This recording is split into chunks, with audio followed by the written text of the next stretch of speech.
The case had not been opened in 11 years. Milo Grange opened it, and his hands were steady only because he was forcing them to be. Amber light caught the single page inside.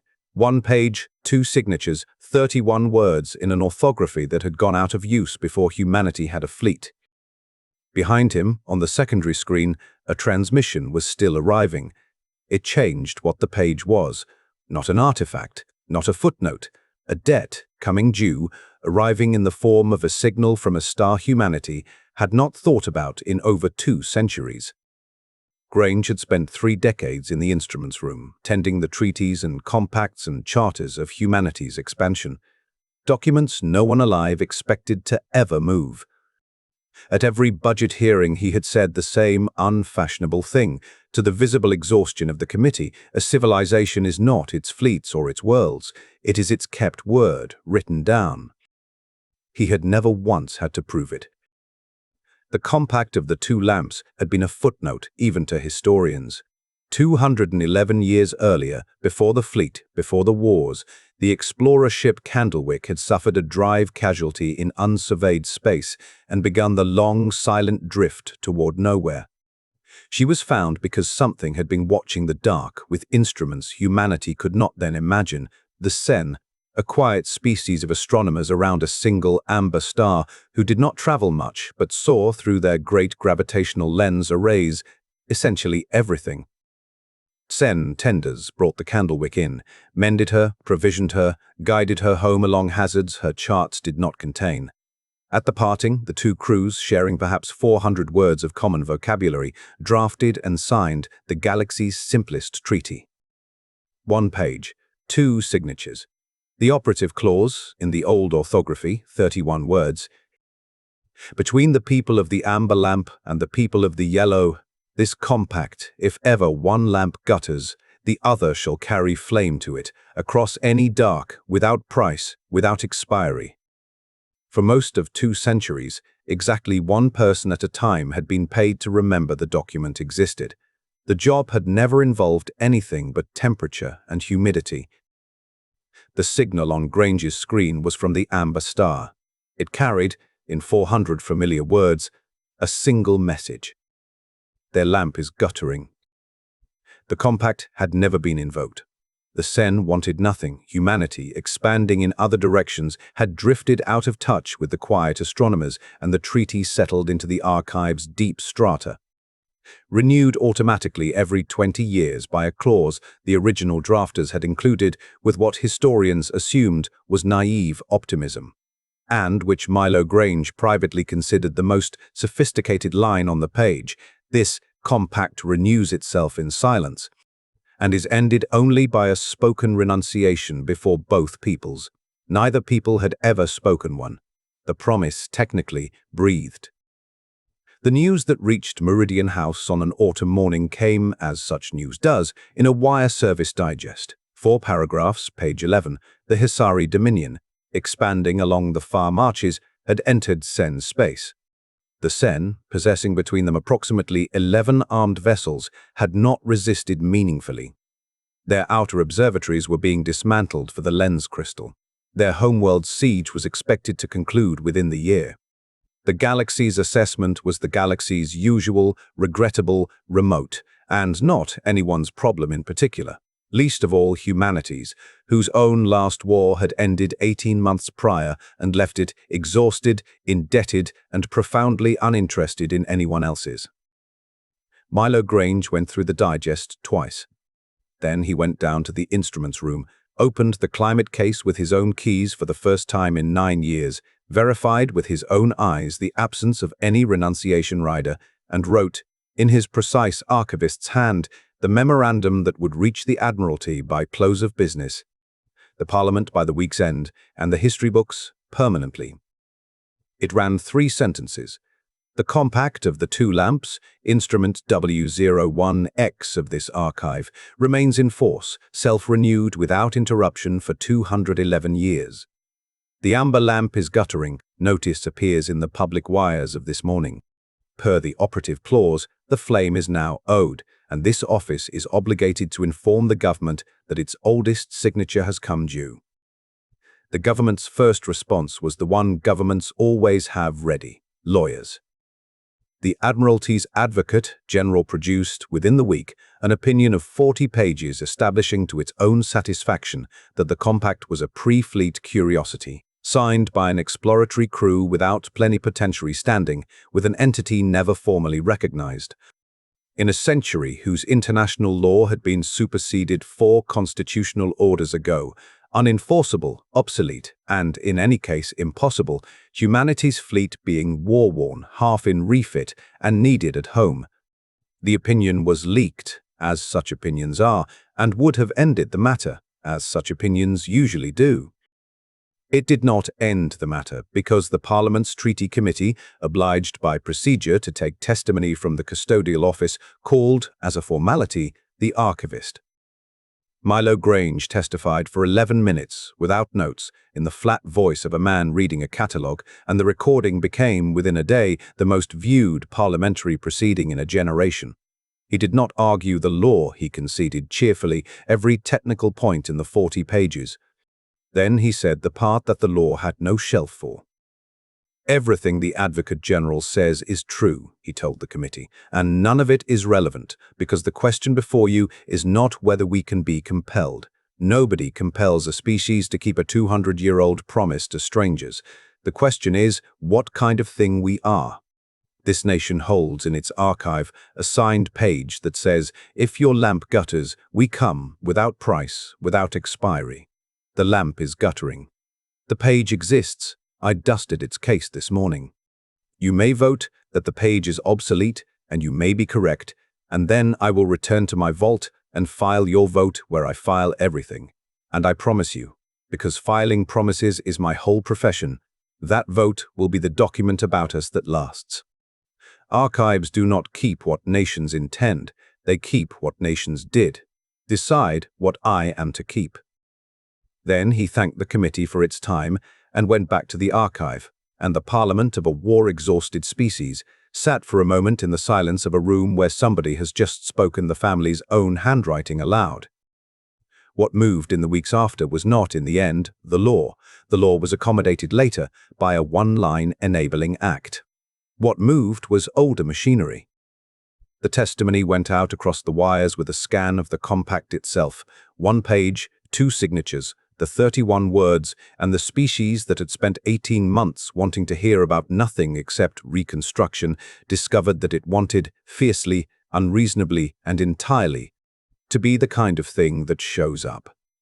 Veterans associations, 18 months home from their own war, petitioned first. The Fleet Reserve's volunteer musters ran past capacity in 9 days. The old story surfaced and was retold everywhere. The candlewick drifting dead, the amber star's quiet people arriving out of the dark without price.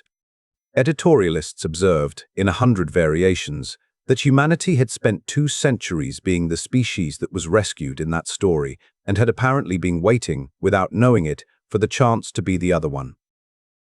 The relief of the Amber Lamp, the expedition's official name from the Enabling Act, assembled in 4 months, 31 warships, refits accelerated, crewed to the last billet by volunteers under Admiral Vega Ruiz, who had commanded rear guards in the late war and requested this command. Her application noted, for the stated reason that I have spent a career being told what we fight against and would like, once, to be shown what we fight for. The expedition's political instructions ran to 60 pages. Its operational heart, Ruiz told her captains at the sailing conference, fit on 1, and she spoke it to them, the operative clause, 31 words, and then her only addendum. We are the flame arriving, she said. Conduct yourselves as the delivery of a promise, 200 years in transit. Everything else is gunnery. Milo Grange watched the fleet break orbit from the roof of Meridian House at the request of the crews, transmitted through channels that had never before carried such a request. The volunteers had voted that the archive be informed, formally, that the instrument was executing. He logged it that evening, in his precise hand, in the register of Instrument 001X, in the space that had waited 211 years for an entry. Status change, he wrote, in performance. The expedition crossed into Senn space expecting a grateful, desperate client. What it met, instead, was the strangest reception in fleet history, the quiet astonishment of a people who had never doubted. The Senn homeworld siege lines were 3 months from closing when the human fleet arrived at the system's edge, and the first Senn vessel to meet them, a tender identical, the historians note, to the ones that had once brought in the Candlewick, transmitted a greeting that the flagship's linguists rendered, checked, and rendered again, because its tense structure made no sense from a species being rescued. "You are the flame," the greeting said. "We observe you have been in transit 211 years. Your approach was always visible. Welcome, at last, to the answering of the lamp." The puzzlement deepened at the first joint conference. Admiral Ruiz, working through the protocol annexes, asked the question her whole species had been asking since the digest on page 11, why the CN, facing extinction, had never once invoked the compact, never transmitted the single call that the treaty entitled them to send. The Senn elder Lorish, ancient even by their patient measure, answered with the mild surprise of someone asked why she had not reminded the tide. "Invoke it," she said. "The compact is not a bell one rings, Admiral. It is a fact about the universe, like the mass of a star. We signed it, therefore it is so, therefore you would come when you could see, as we come when we can see. We do not test facts, we rely on them. That is what a fact is for." She paused, and the conference transcript records the sentence that sent the human delegation's analysts, that night, back through 2 centuries of shipping records with a growing, spine-cold wonder. "Besides," said the elder gently, "it would have been strange to summon you. The compact has never been idle even 1 year on our side. We assumed you knew. Have your people truly never wondered about your lucky lanes?" The analysts worked through the night, and what they assembled by morning had been sitting in humanity's own statistics for 200 years, filed under coincidence. The lucky lanes. Every merchant service and insurance house in human space knew the anomaly, had priced it, joked about it, and never once explained it. The shipping routes along the spinward marches, the great arcs that passed within 100 light-years of a quiet amber star, ran loss rates 40% below the fleet-wide mean, fewer wrecks, fewer vanishings. Radar ambushes that inexplicably failed, pirates arriving at rendezvous to find their prey already warned and gone, storms whose worst cells convoys somehow always skirted, distress calls answered by rescue ships that arrived impossibly fast on courses filed, the logs always said, before the distress call went out. 200 years of it. 40% compounding across the busiest arcs of human expansion, thousands of ships, hundreds of thousands of lives, an invisible subsidy paid into human civilization by, the ledgers now made plain, the other signature on a 1-page treaty. The Senn called it lamplighting, and when Admiral Ruiz asked to see, they showed the humans the watch of the yellow lamp. An entire monastic profession, 2 centuries old, dwelling in the great lens arrays, whose calling was the observation of human space. They had watched the yellow lamp's people, the way the compact instructed, without price, without expiry, charted the hazards ahead of human survey by decades, computed the storm cells, tracked the raider clans, and intervened the only way a species of 11 armed ships could, by seeing, and quietly telling anonymous hazard bulletins seeded into human navigation networks through relays nobody had ever traced, false sensor ghosts that spooked pirates off intercept courses, nudges, whispers, wards, 200 years of them, lobbed. The logs were the thing no human who saw them ever forgot. Lorish opened the watch's ledger for the human delegation, every intervention dated, charted, and named. The name being the human ships, each entry closing with the same formula in the Senn's spare script. The freighter Halcyon Bay, warned, continued. The liner Astor, warned, continued. The explorer Candlewick's granddaughter ship Candlewick II, warned twice, continued. Continued. Thousands of pages of continued. "We could not carry fire," the elder said. "We are not made for it. So we carried light. It is the half of the promise we could lift. We always assumed, when your half came due, you would lift yours." And here, She gestured at the warships filling her sky. You are. The compact performs. It is a very good treaty. The best we have ever signed, of the one. The campaign for the Amber Star was fought by a partnership the Hessari had no doctrine for, human fire directed by Senn light. The Dominion's siege had prospered against the Senn for the simplest reason: the quiet people could see everything and stop almost none of it.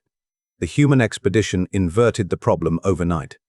31 warships is a modest force. 31 warships that know everything, gunnery officers used to fighting sensor fog and deception, suddenly fed targeting data from lens arrays that could resolve a hull seam at a light week, count missiles in flight before their drives lit, and predict, from deck vibrations sensed across the void, an enemy squadron's intention to move before it moved ceased to be a modest force. Admiral Ruiz's first fleet order after the integration drills entered the language of two navies: gunnery will trust the watch's plot over its own eyes. Our eyes evolved for one gravity and lying weather. Theirs were built for the truth at any distance. The Hessari squadrons, accustomed to a blind, passive victim, walked into ambushes laid inside their own formation's futures. Human squadrons arrived at coordinates that made no sense until the enemy also arrived, on schedule, into firing solutions computed from observations older than the orders the Hessari captains were executing. Their siege lines, engineered against a species that could not shoot back, unraveled under an enemy that never seemed to guess wrong, because it was not guessing. And the Watch, for the first time in its 2 centuries, lit its own sky. The lamplighters turned the great arrays inward, and the Hessari discovered what warfare is like against astronomers on their home ground. Nothing hid. Stealth coatings, sensor decoys, emission control, the whole grammar of naval concealment, all of it presumed an enemy who saw as fleets see. The lens arrays saw as the universe sees, and every Hessari hull in the system moved through the campaign, lit, tracked, and named in a plot the Senn shared with their allies in real time and, in one gesture the war colleges still argue about, transmitted continuously in the clear, so that the Hessari crews themselves could watch their own concealment not exist. The Dominion's official war summary, captured later, assessed the campaign in a line the Joint Alliance took for a motto: the enemy coalition consists of one species that cannot be evaded and one that cannot be discouraged. Recommend withdrawal from the entire march. The withdrawal came at the battle the histories call Second Candlewick, at the system's edge, where the Hessari main fleet massed for one decisive attempt before human reinforcement could arrive, and it broke, as everyone now knows, against the day's great revelation, which was not tactical. The Hessari force outmassed the expedition 3-1, and their commander timed the assault competently, but the weak, the human fleet's fatigue curves and the Senn array's maintenance cycle intersected. What his intelligence had classified as insignificant was the traffic that had been arriving all season, in 1s and 2s, at the Amber Star: unarmed hulls, freighters, liners, ore boats, survey ships, private yachts, wearing the flags of every human merchant service, and none. They were the lucky lanes come to pay. The ledger of the Watch had gone home with the first dispatches, and human space had seen it. 200 years, thousands of ships, continued. The response assembled itself without any government's instruction, the way the volunteer musters had. Crews and companies whose ships, whose grandparents' ships, whose founding hulls appeared by name in a monastery's quiet log. They came to the Amber Star with holds full of what a besieged world needs, and they stayed. And on the day of the battle, when the Hessari fleet came down toward a thin human line and the array's plot lit every attacker in merciless prismatic clarity. The attacker's own sensors showed them the thing behind the human warships, a second line kilometers deep, of everything humanity flies, hundreds of civilian hulls holding formation like a harbor's whole worth put to sea, unarmed, unbudging, broadcasting on every band the same signal, which was the ledger recited aloud, ship after ship after ship, warned, continued. Warships can be doctrine planned against. A species arriving in its entirety cannot. The Hessari line faltered against the arithmetic of what it was seeing, and Ruiz's thin, well-lit gun line hit it mid-falter, and second candlewick lasted, in its decisive phase, 51 minutes. The Dominion quit the march that winter, permanently, and their diplomatic note conceding the region contains the sentence their own historians now teach: "We withdrew not from a fleet, but from an alliance whose junior partner is a promise." The new compact was signed a year later at the Amber Star, and the diplomats, presented with the modern draft their staffs had prepared, 200 pages, annexes, schedules, protocols, encountered the united refusal of both signatory publics who had, over the intervening months, developed strong opinions about treaty drafting. The final instrument, as executed, is the old one page. The 31 words, unamended, the drafters of 2 centuries past having, both species now agreed, gotten it right the first time.